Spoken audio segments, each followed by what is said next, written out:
Okay, so now I've gone through and I have done all of the probabilities of the different types. And when you were studying a probability distribution last time, you knew that all these probabilities equal up to 1, which all of these do. When you were looking for the expected value, then you multiplied the x times the p of x to get a new number. And I'm going to pause again and do all those calculations so that I can save a little time on here. Okay, when you were doing this before, you were taught if you wanted to find the expected value, then you had to multiply x times px, right here, add all those up, and that would give you the expected value. And this is adding up to 1.9998, which you got to allow for me having rounded off. Now, a little bit of information here. Because this is a binomial distribution, you actually have a little plus for finding the expected value. Your expected value is your mean, and it is n times p. So in this situation, you got an n of 5 and a p of 0.4. So all you have to do is multiply that to find your expected value of 2. So you would expect to win on 2 cards out of these 5, which is a nice thing to know. Okay, so this one right here. Managers at Eco Landscaping Company know that a mahogany tree they plant has a survival rate of about 90% if cared for properly. If 5 trees are planted in the last phase of a landscaping project, what is the probability that at least 2 of the trees will die? So what you've got is, in this case, your survival rate is again 0.90. The chance they will die is Q equals 0.10. So when they say at least 2, that means 2, 3, 4, or 5 will die. Okay? So you've got 2 choices. You can either add up 0, 1, 2 and subtract it from 1, or you can add up these probabilities. And you would simply make a table just like this, and you would make sure you were clear on the survival versus the die rate and add up your probabilities. Okay. So let me come back with it filled in and we can pick up again. Okay, in this situation you've got at least 2 will die. That means 2, 3, 4, or 5 will die. And that goes along with the 10%. If they're not cared for properly, the 90% survive. So that means if 2 die, then 3 survive. So you've got 0.9 cubed, and 2 will die, 0.1 squared. 2 here will survive, 3 will die. 1 will survive, 4 will die. 0 will survive, and 5 will die. When you multiply these all out and add them all up, you get 0.0815. That's what happens in this situation. Now, there's another way to go about it, and the fact that it always adds up to 1 means if you've got 2, 3, 4, 5 will die, then you also have a situation where 0 or 1 survive. So if I choose to do it that way, that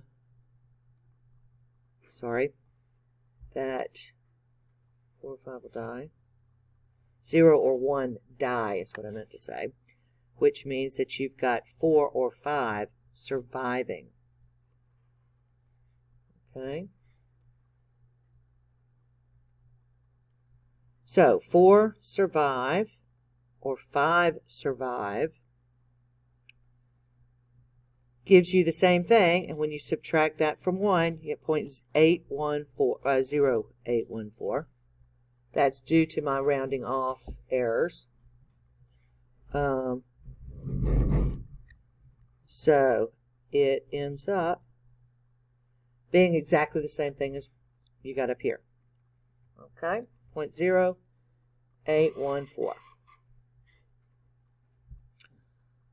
Alright, this one right here is one of the problems you're going to turn into me. You've got the distribution going here. Show the probability of each situation. I also want you to show me the expected value. And remember, I told you an easy way to get the expected value on the binomial. But this is problem number 1 to turn in.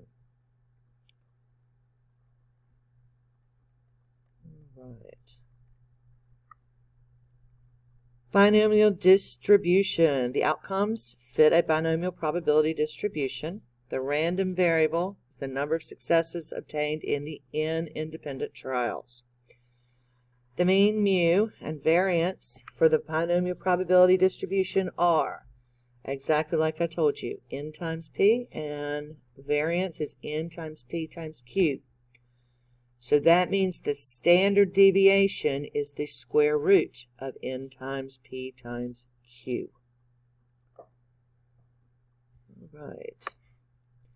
Suppose you play a game that you can only either win or lose. The probability that you will win any game is 0.55%, and the probability that you will lose is 45%.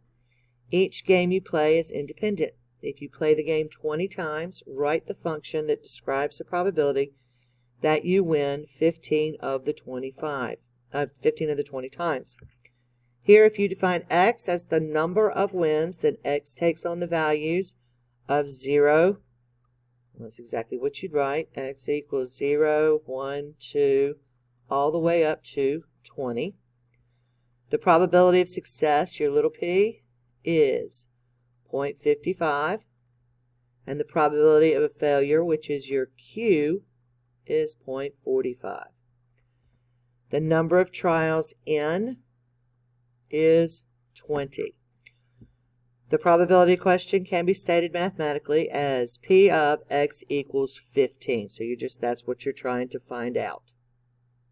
Okay, and this is the same sort of thing that you would on this try it. What you're trying to find out is the probability of x equals 12 in this situation. You have a trainer teaching dolphin to do tricks. The probability that the dolphin successfully performs the trick is 35%, so your p is 0.35. That means your q is 0.65. N is 20. Out of 20 attempts, you want to find the probability the dolphin succeeds 12 times. Now, based on what we've done, this would equal 12 times successful out of the 20. And then you'd write your success, which is 0.35, to the 12. And then your failures, which would be 0.65, would be to the 8. 12 plus 8 equals 20. Okay? And this is what it does right here. X is a random variable with a binomial distribution. N is your number of trials. P is your chance of success. Okay. So, it has been stated that about 41% of adult workers have a high school diploma but do not pursue any further education.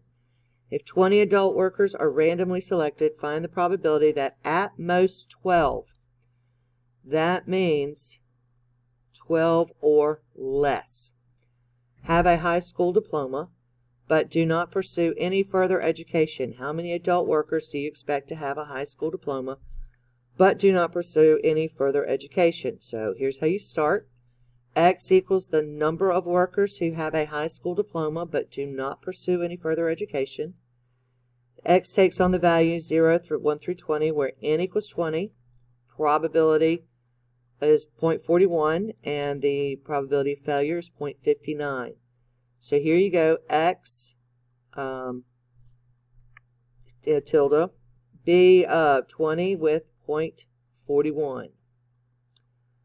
How many workers do you expect? Well, remember what I told you. N times P. So you'd have 20 times 0.41. Let's let's see.